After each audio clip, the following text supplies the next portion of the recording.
दोस्तों, अभिलेष बार्बीज की कहानी में आप सभी का स्वागत है। तो देखते हैं आज की कहानी में क्या होता है।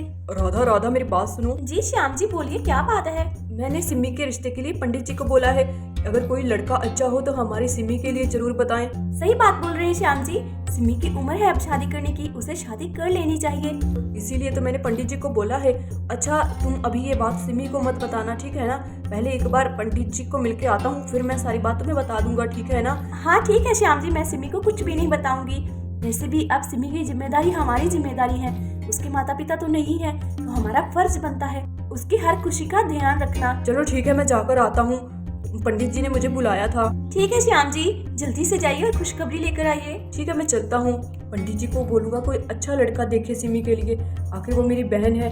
अब उसकी सारी जिम्मेवारी मेरे सर पर ही है। सीता की शादी हो जाएगी, उसके बाद ही सिमी की शादी कर देंगे। चलो मैं चलता हूँ। अरे बुआ आप भी बैठो ना इस गाड़ी पर, देखो कितना मजा आ रहा है। यहाँ बैलगाड़ी में बैठने में बड़ा ही मजा आता है। मैं और पिंकी तो रोज बैठते हैं। जब मेरी सीता मासी के चोट नहीं लगी थी तो सीता मासी मेरे साथ यहीं पर खेलती थी। अब बेचारी की चोट लग गई है तो इसीलिए सीता मासी हमारे साथ खेल नहीं पाती है। कोई बात नहीं सोनम बेटा, तुम खेलो, मैं अभी आती हूँ। श्याम भैया क्या बात कर रहे थे, जाकर मैं राधा भाभी से पूछती हूँ। राधा भाभी मेरी बात सुनिए। हाँ बोलो सिमी, क्या बात है। राधा भाभी, श्याम भैया किसके बारे में बात कर रहे थे। कोई बात नहीं कर रहे थे, वो थोड़ा काम से बाहर गए थे इसलिए मुझे बोल रहे थे। अरे भाभी आप कैसी बात कर रही हैं, मैंने खुद अपने कानों से सुना है। भाई मेरे रिश्ते के बारे में कोई बात कर रहे थे ना, मैं सोनम के पास वहाँ बैठी थी तो मैंने सब सुन लिया है।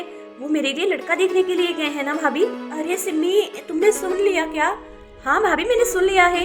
और भाभी मैं अभी शादी नहीं करना चाहती हूँ, मैं आपको सीधा बोल रही हूँ। अभी मुझे 2-4 साल कोई शादी नहीं करनी है। अभी मैं कोई जॉब करूंगी, उसके बाद शादी करूंगी। अरे क्या ऐसी बात है क्या, अगर तुम्हें कोई लड़का पसंद है तो तुम हमें बता सकती हो। नहीं भाभी ऐसी कोई बात नहीं है।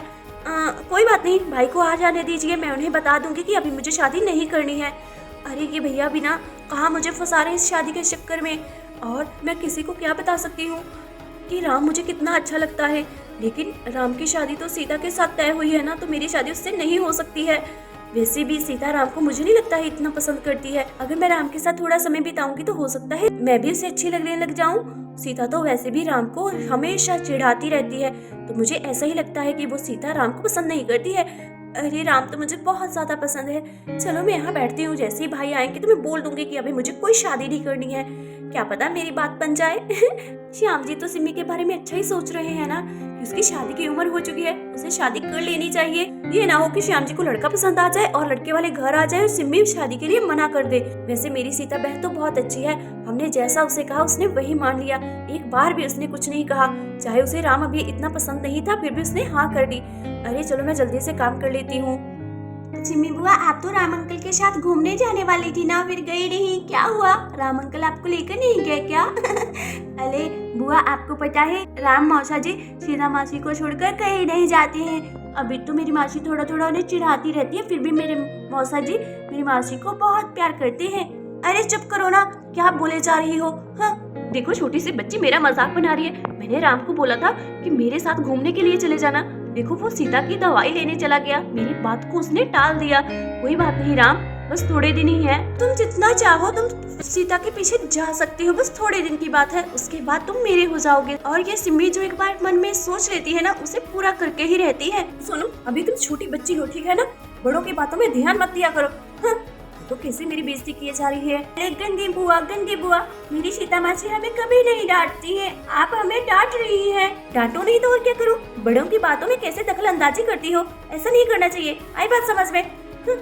राम को तो मैं घुमाने ले ही जाऊंगी। चलो सीता ध्यान से जाकर बेड पर बैठ जाओ, ठीक है ना, और दवाई अच्छे से लेना जैसे डॉक्टर साहब ने बोला है।